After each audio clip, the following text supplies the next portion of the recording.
Guys, welcome back to my channel Bansal biology. आज का जो वीडियो है इसमें हम देखने वाले हैं गैस्ट्रुलेशन के बारे में। So let's get started with the lecture guys.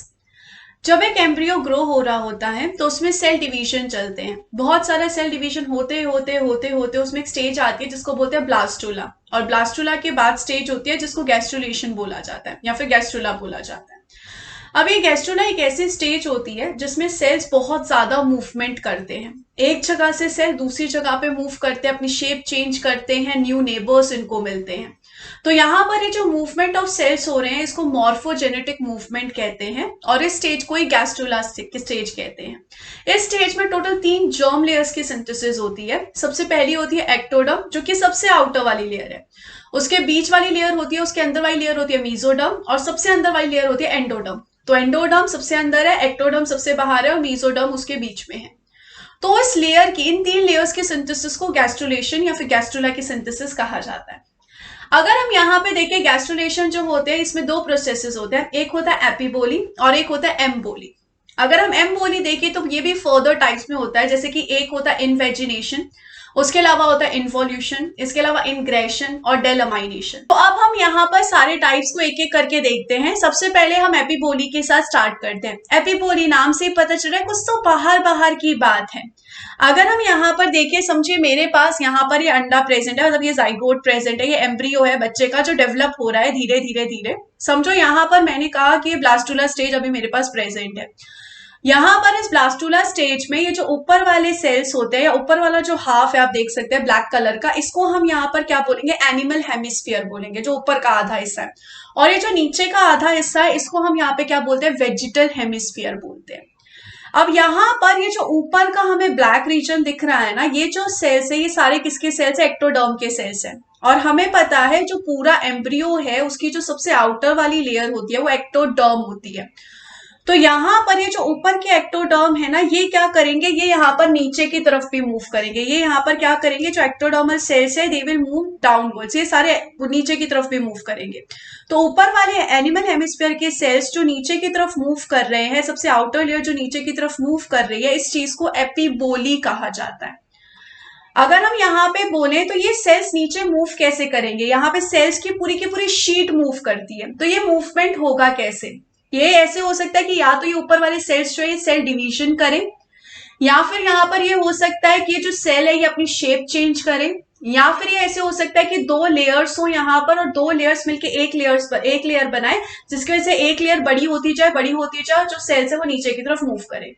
तो फाइनली एपिबोली की वजह से क्या होगा, जो पूरा का पूरा एम्ब्रियो है ये एक्टोडर्म से कवर हो जाएगा। ऐसी कंडीशन किस में देखी जाती है, जब एम्फीबियंस अपने एक्टोडर्म की सिंथेसिस करवाते हैं तब ऐसी कंडीशन देखी जाती है। ये किसके थ्रू होती है, एपिबोली के थ्रू होती है। जैसा कि आप इस डायग्राम में देख भी सकते हैं, यहाँ पर जो ब्लू कलर के सेल्स हैं ये आप देख सकते हैं कि नीचे की तरफ मूव कर रहे हैं और धीरे धीरे धीरे इन्होंने पूरे एम्ब्रियो को कवर कर लिया और ये एक्टोडर्मल लेयर बना रहे हैं।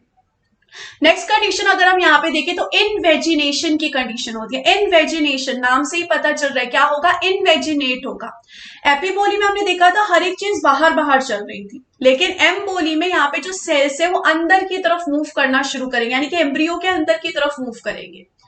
अगर हम यहाँ पे देखें इनवेजिनेशन में क्या होता है, ये जो सेल्स होते हैं ना यहाँ पर ये इनफोल्डिंग करेंगे। यहाँ पर आप देख सकते हैं सेल्स जो है वो कहाँ मूव करें, सेल्स अंदर की तरफ मूव करें, इनफोल्डिंग कर रहे हैं। यानी कि यहाँ पर सेल्स कहाँ चले जाएंगे, जो बाहर वाले सेल्स है वो अंदर की तरफ मूव करेंगे, इनफोल्डिंग करेंगे। तो यहाँ पर ये जो इनफोल्डिंग ऑफ सेल्स होगी उसकी वजह से किसकी सिंथेसिस होगी, एंडोडर्म की सिंथेसिस होगी। इस डायग्राम में आप देख भी सकते हैं यहाँ पर जो सेल्स है, पिंक कलर वाले सेल्स है वो अंदर की तरफ इनफोल्ड हो रहे हैं, एम्ब्रियो के अंदर जा रहे हैं वो, तो उन्होंने एंडोडर्म की सिंथेसिस की है। इन्वेजिनेशन का एग्जांपल भी बता देती हूँ किसमें देखा जाता है, सी ऑर्चिन में जब एंडोडर्म की सिंथेसिस करनी होती है तब ये कंडीशन देखी जाती है। अब इन्वोल्यूशन में क्या होगा, इन्वोल्यूशन में जो आउटर लेयर के सेल्स है, सबसे आउटर लेयर के जो सेल्स है वो यहाँ पर एक्सपैंड कर रहे हैं। सेल्स अब एक्सपैंड कर रहे हैं तो ये क्या करेंगे, ये अंदर की तरफ जाके अपनी जो एक्सटर्नल लेयर है उसके जस्ट नीचे आ जाएंगे, एक्सटर्नल लेयर के जस्ट नीचे ये आने वाले हैं। तो इस चीज को हम क्या बोलते हैं, इस चीज को हम बोलते हैं इन्वोल्यूशन, कि आउटर लेयर्स के सेल्स जो थे वो एक्सपैंड कर रहे थे, जिसकी वजह से उन्होंने इस तरीके से फोल्डिंग करी और फोल्डिंग करके आउटर लेयर के जस्ट नीचे आ गए। तो इसकी वजह से मीजोडर्म की सिंथेसिस होती है। ऐसी कंडीशंस देखी जाती है जब हम मीजोडर्मल सिंथेसिस करते हैं एम्फीबियंस पे। नेक्स्ट कंडीशन होती है इनग्रेशन। इनग्रेशन में क्या होता है, जो इंडिविजुअल सेल्स हैं वो अलग होते हैं। जैसे कि समझे, मैंने कहा यहाँ पर ये बहुत सारे सेल्स हैं, तो एम्ब्रियो के अंदर एक इंडिविजुअल सेल्स जो है ऐसे नीचे गिरते जाएंगे, इंडिविजुअल सेल्स यहाँ पर नीचे नीचे गिरते जाएंगे, एम्ब्रियो के अंदर गिरेंगे, जिसकी वजह से यहाँ पर मीजोडर्मल सिंथेसिस होती है, जो कि सी ऑर्चिन में देखा जाता है। तो इनग्रेशन में क्या होगा, individual movement of cells inside the embryo. Next condition अगर हम यहाँ पे देखें तो नेक्स्ट कंडीशन होती है डेलमाइनेशन की। इसमें क्या होता है, एक लेयर ऑफ सेल्स जो हैं वो यहाँ पर क्या करते हैं, अलग होते हैं और दो लेयर की सिंथेसिस कर लेते हैं। तो बेसिकली यहाँ पे बस एक लेयर ऑफ सेल्स दो लेयर ऑफ सेल में अलग हो रहे हैं। ऐसी कंडीशंस तब देखी जाती है जब हाइपोब्लास्ट की सिंथेसिस करते हैं, मैमल्स में हाइपोब्लास्ट की सिंथेसिस होती है।